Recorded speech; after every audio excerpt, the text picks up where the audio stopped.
اور جو ہم اخلاق محمد الرسول اللہ ہوگا وہ یقیناً معصوم عن الخطا ہوگا، چونکہ جہاں اللہ کا رسول معصوم عن الخطا ہے، اس کے اخلاق پر چلنے والا، اس کے نقش قدم پر چلنے والا معصوم عن الخطا ہی ہوگا، نہ کہ غیر معصوم ہوگا۔ لہذا اخلاق محمد دلیل نبوت کے لیے حجت ہے، تو پھر ہم کہتے ہیں کہ امام مہدی کے دعوے کی حجت کے لیے اخلاق مہدی بھی حجت ہے۔ اور پھر کہا گیا اخلاق کے بعد یہ دیکھا جائے گا کہ اس کے معجزات کی شان کیا ہے، اور اس نے جو بات کہی ہے وہ صحیح ہے یا غلط ہے۔ لہذا آپ دیکھیں معجزات رسول مکرم صلی اللہ علیہ وسلم کے تحت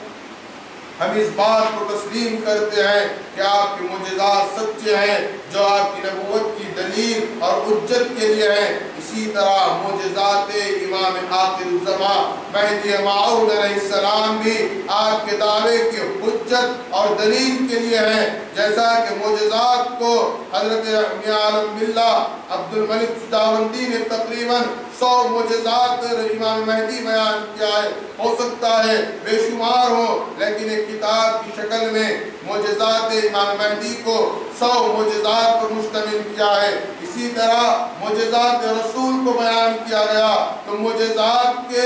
معجزات کو آپ نے نبوت اور رسالت کے لیے حجت اور دلیل قرار دیا ہے، تو یہاں بھی معجزات امام مہدی علیہ السلام آپ کے دعوے کے لیے حجت اور دلیل ہے۔ اور مہدی موعود علیہ السلام کا سب سے بڑا معجزہ یہ ہے کہ آپ نے اس دار دنیا میں اللہ کا دیدار کروایا، اور ان مادی آنکھوں سے عوام کو اللہ کے دیدار سے مشرف فرمایا۔ یہ آپ کا سب سے بڑا معجزہ ہے۔ اور پھر اس کے بعد آپ نے کہا اصول کے تحت کہ ہم اس کی دعوت کو دیکھیں گے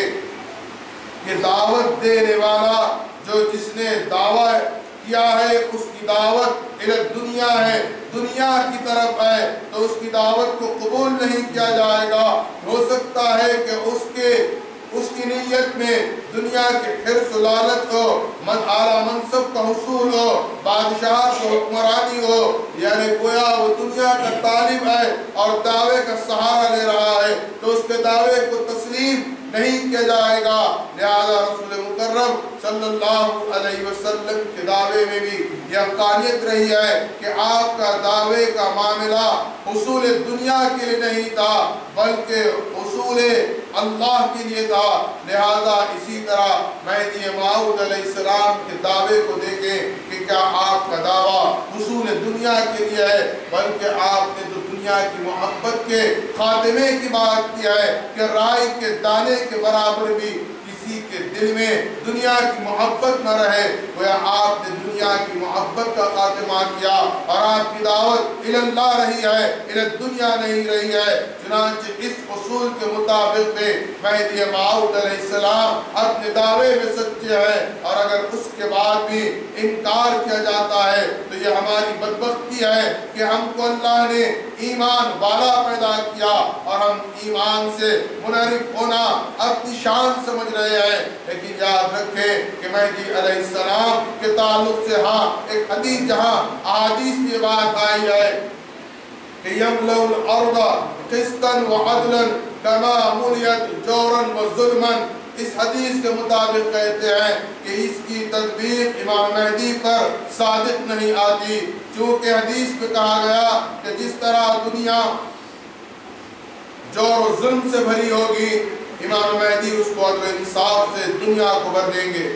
تو کہاں دنیا میں عدل و انصاف قائم ہوا؟ لہذا کہا جاتا ہے کہ اس سے مطلب یہ ظاہر ہوتا ہے کہ مہدی علیہ السلام وہ نہیں ہے جس کو آپ نے تسلیم کیا ہے۔ تو آئیے بشارت رسول مکرم پر بھی آپ ایک نظر ڈالیں کہ توریت اور انجیل میں جو بشارتیں بیان کی ہیں اس میں کہا گیا کہ وہ بات اس کی بادشاہی ساری دنیا پر ہوگی۔ کیا بتا سکتے ہیں کہ رسول مکرم صلی اللہ علیہ وسلم نے ساری دنیا پر حکمرانی کی ہے؟ نہیں، بلکہ آپ کی حیات میں تقریباً 1,40,000 نفوس نے اسلام کو قبول کیا، سوائے مدینہ منورہ، مکہ مکرمہ اور حجاز کے کچھ مقامات کے آپ کی حکومت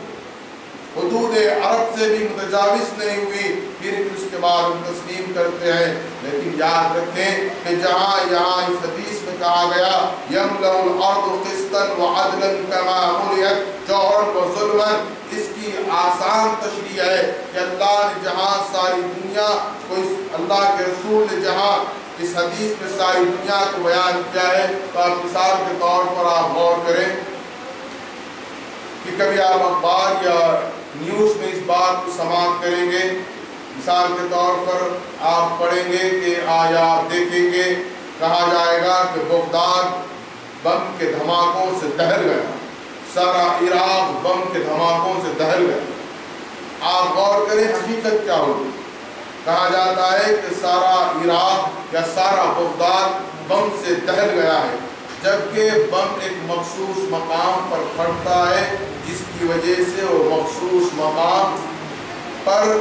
دہشت پھیلتی ہے اور وہ مخصوص مقام دہل جاتا ہے، نہ کہ سارا عراق اور نہ کہ سارا بغداد دہل جاتا ہے۔ لیکن کہا جاتا ہے کہ سارا عراق دہل گیا یا سارا بغداد دہل گیا۔ اسی طرح مہدی علیہ السلام نے عدل و انصاف دنیا میں ضرور قائم کیا ہے، لیکن اس کا مطلب یہ نہیں ہے کہ جہاں ساری دنیا ہم مراد لے لیں، بلکہ جس مقام پر مہدی علیہ السلام رہے ہیں اور یقیناً اس مقام پر عدل و انصاف ہوا ہے، اور پھر اس کے ساتھ ساتھ مہدی موعود علیہ السلام کی تعلیمات پر جو عمل پیرا ہو جائے گا وہ وہاں پر یا اس مقام پر یا اس معاشرے میں بھی عدل و انصاف قائم رہے گا۔ جو جور اور ظلم سے بھرا ہوا ہے، ظلم کہتے کس کو ہے؟ ہم نے سب سے پہلے ظلم کی تعریف ہی غلط کی ہے۔ ہم ظلم سے مراد یہ لیتے ہیں کہ کسی کو مارنا، کسی پر زیادتی کرنا،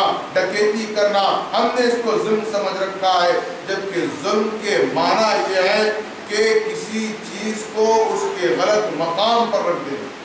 مثال